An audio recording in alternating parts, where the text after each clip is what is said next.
what do you do? And furthermore, secondly, how do you get Republicans in the U.S. Senate to go along with it? Well, two things. You may remember that the only guy that's ever beaten the NRA is me in the crime bill, for real. I'm the guy that led the effort to get the Brady bill passed, which had the background checks. That wasn't in the crime bill, but that was before that, number one. We expanded the background checks as well. And I also was able to get passed an assault weapons ban, as well as a limitation of the number of bullets that could be in a magazine. That is, how many bullets you could fire at one time from a weapon. There is no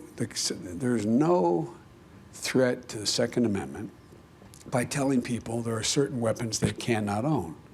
There is no rationale to own a military-style weapon, an AR-15, that if you're a hunter and you need an AR-15, you shouldn't be out there hunting. If you need 100 rounds in your clip, then you're a danger to yourself if you're out there hunting. I'm not joking. And so we were able to get it passed. The way we were able to get it passed, we combined it with other things that were equally important to people. It also had the Violence Against Women Act in it. It also had a number of other things that were good, community policing, et cetera.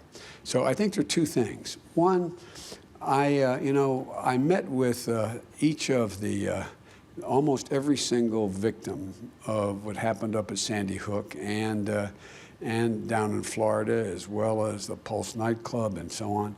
And for example, what's changing is this has turned into more of a movement than just a cause.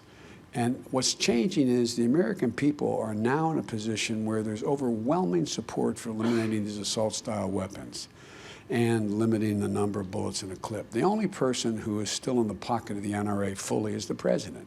The president meets with, the head of the NRA, and he says it's a mental problem. I didn't know he was talking about the NRA or he's talking about, because he's cut all the funding for mental health across the board. By the way, that's another. But here's the point.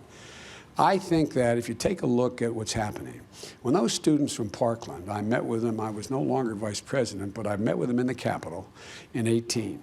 And they were going off with their parents to meet with members of Congress. And the members of Congress were shaking about not wanting to meet with them. I'm serious. They don't want to meet with them.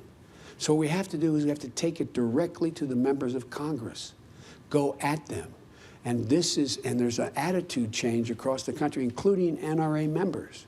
And I think we can get it done if we have a president who will lead this effort.